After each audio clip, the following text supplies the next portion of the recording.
Hey, this is Mike with Motorrad Audio. Brian's showing you how to do the installation of the speaker pods in the front of the K1600. This video is going to be a continuation of that, showing you how to use the supplied plug-and-play harness and how to route the wires and do the disassembly for installing your amplifier in the rear saddlebag. For this installation, you're going to continue to need the T25 Torx that you had for the fronts. You're going to need a fairly long screwdriver to be able to release one of the tabs, something along these lines. Other tools would work. And you'll also need a T30 Torx with an extension is nice, but it's not really required. It just makes life a little bit easier. So let's get to it. Okay, so we're going to start with the saddlebag and kind of work our way to the front. In the saddlebag, you'll see the two large T30 Torxes that you need to remove. The saddlebag itself will still be attached to the bike. As long as you're not yanking on it, it's not going anywhere at this point once those are out. Right here, you have a plug that you'll need to release for the wires that go to the saddlebag. There's a clip on each side of it, so you'll just squeeze on each side and that will release for you.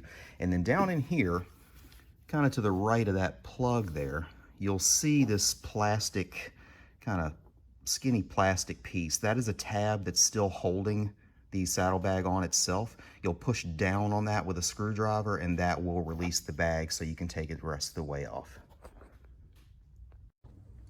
Okay, so we have pre-loosened the T30, so there won't be much going on here for you to see, but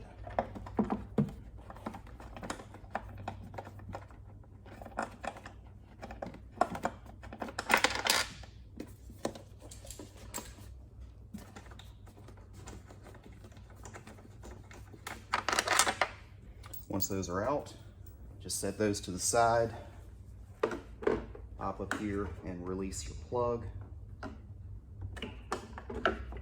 And then take your screwdriver, and frankly, if you have a long enough Torx, that may even work too, but take your screwdriver down here, just close the bag,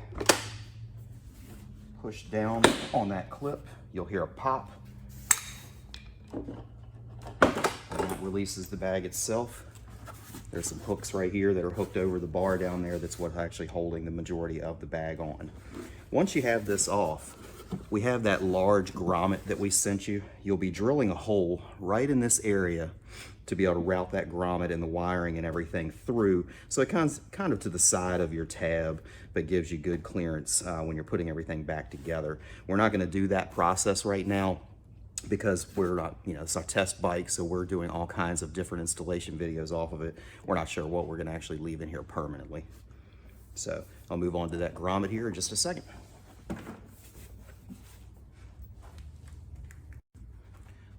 So the grommet that we supplied is something that is going to fit all of your wires through one grommet.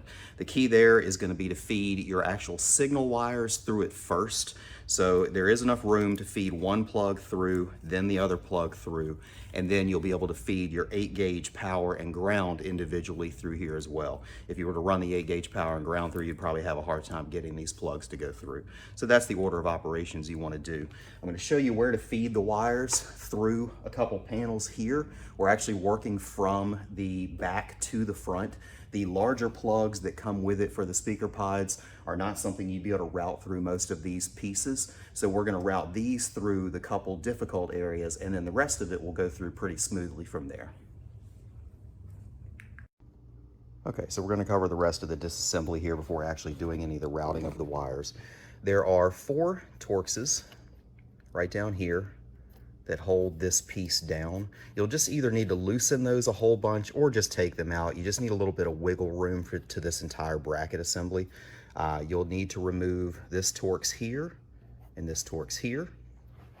And then as we come up, you'll have one to remove here and one down behind the wing here that you'll need to remove there. So we'll get to doing that and then we'll start detailing the rest of the wiring.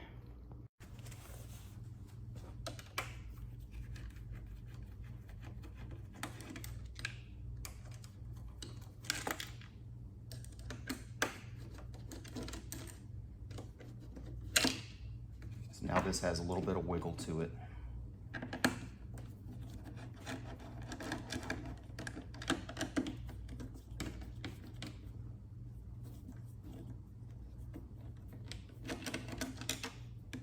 These are varying length screws, so pretty much anywhere that you see on this bike that it has this silver kind of circular washer looking thing is, generally speaking, one of the longer screws.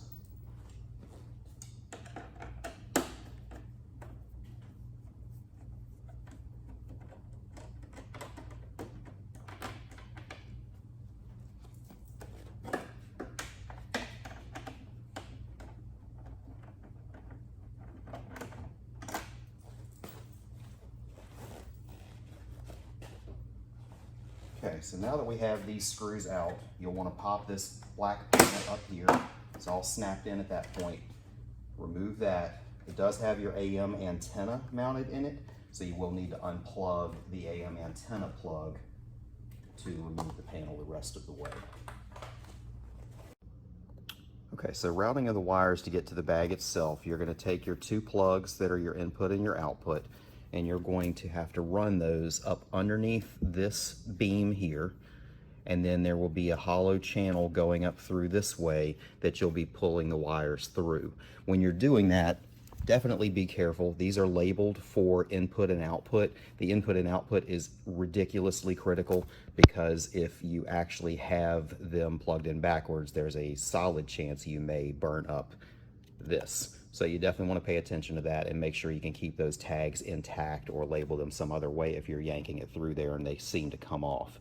So let me get to doing that real quick, and then I'll show you the rest of the process to get things to the front. So they're definitely a lot easier to feed through one at a time, so you can either double this one back over or tape it to something if you want. But tuck these under here. Pull through a decent amount of slack to kind of get you where you think you're going to be going.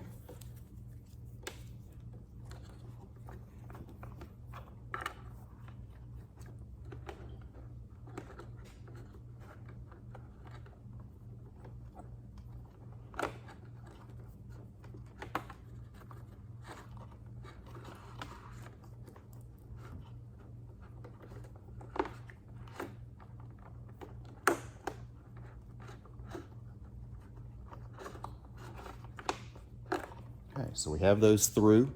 You're going to want to route them down where the other wires go for the bag, and then make sure you pull through enough to do whatever you need to inside of the bag to be able to reach your amplifier. You may even consider stopping at this point and continuing your amplifier installation in the bag before routing the rest of it. That way you make sure you're absolutely not short on these wires. You may even keep a little bit extra up here just to make sure if you're servicing it or what have you, you have as much slack as you may like. So we're going to move on to the rest of it here. Let me show you a couple key things, and then we'll continue on. So now that you have your wires run through the other part, you're going to be running them up underneath this panel, which is attached to all of that other stuff. This is your main wire channel. There's plenty of room for these two to go. You just need that wiggle room to tuck it up under here. Where you're going to go from there is up here underneath this, kind of up and along the top of the tank, because that's one of the only places that really has any decent amount of gap. This here pulls and unsnaps with a little upward action. We're not actually going to take that off. This gives you enough clearance to kind of do what you want to do going through here to get your wires the rest of the way to the pods. So there's definitely a gap enough here between this black panel and here to be able to run those wires. You may want some kind of, black duct tape, some kind of foam, something to hold the wires in place through a little bit of this. You can try to tuck them behind where these clips are behind here to kind of hold them in, but you don't want years down the road the wires to kind of work their way and maybe droop down in here. Doubt it would hurt anything, but you just don't want them moving around. You want them nice and anchored in place. So we'll go ahead and get to doing that, which should be a pretty quick process. Okay, so continuing on with routing of the wires, you'll be bringing them down this side here. You'll probably want to put some wire ties down here eventually. I wouldn't suggest doing it right now because you may need to pull some length through one way or the other if you happen to come up short on one end or you find that you left too much excess in there. We try to give you some wiggle room so it's not cut to perfection, just in case somebody runs one a different way than we did. The last thing you want to do is come up a couple inches short and have to make a custom cable for it. So you'll bring these down this side, lift up on this little panel here that's your wire cover. Once you go through there, Make sure that this is positioned where it will sit back down nicely. You'll pull your panel out a little bit here to run your wires up. They'll come across the top, like I was mentioning before. You'll want to put something to kind of hold them up in this place. You can tuck them up underneath here and try to snap this back on where the actual snaps are pushing down and holding the wire in there. Kind of your preference, but you just don't want them falling back down later. Once you come up through here, you'll tuck it under that tab there. You'll notice a wire that goes to something related to the gas tank. You'll kind of route around that stuff to get up here to the front. Once you're in the front, it'll be pretty obvious the shorter of the two is the one for the right side. The one that's going over to the left side, you'll want to tuck up in here pretty well out of the way because this pod fits in very, very snug. So there's not going to be a lot of wiggle room when it comes to that wire on this side before it makes its way over there. So I'll give you a little quicker demonstration or a little closer demonstration of how the wires are going to be run over to the other side here. Okay, so now we have the pod out. You're going to have the custom harness that we supplied with the plugs that will plug right into the OEM plug and then plug into our pod. But you will need one of these leads to go across and get to the other side if you're doing a bag installation, or if you're doing the installation under the left side fairing, you'll need one to get over here. So this is going to be the process for routing that wire because space is pretty tight back there. You're going to need to remove this Torx on both sides of the cluster so the cluster can be lifted up a little bit to have the wire tuck up and behind that. So we'll get those out and then do my best to show you the wire path even though it's very tight and dark in there. So bear with me.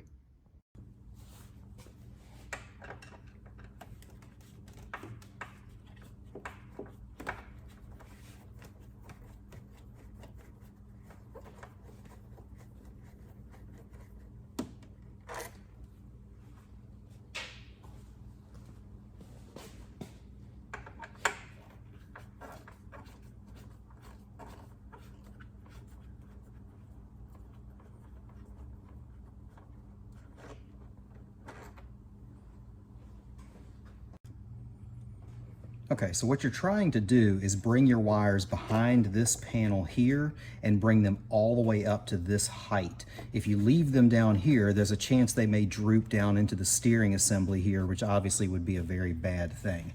So what you're going to want to do is bring your wire across with your plugs, pull this piece out and work your cable around behind it.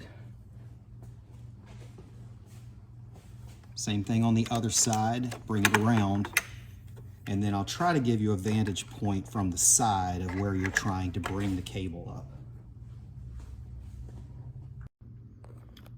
Okay, so now that we have our audio cable run through that cavity there, what you're trying to do is pull this up, and there is a ridge right up about here that you can get this cable up above.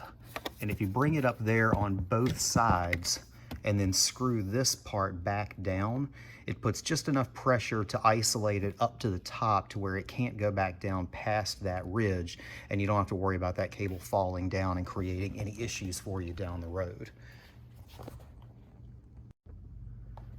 So as you can see, we've got the cable coming out the other side. It's right up above that ridge that's about 1 inch up the gauges. Throw your screws back in here, and you're good to go with your plugs ready to go for the pods. At this stage, if you're installing our 5 1/4 inch pod, it's as simple as plugging in the OEM plug, plugging in the plug from the pod, tucking the wires down in here, and dropping the pod right into the factory locations and rescrewing that back in. It lines right up behind the factory grill and you're good to go.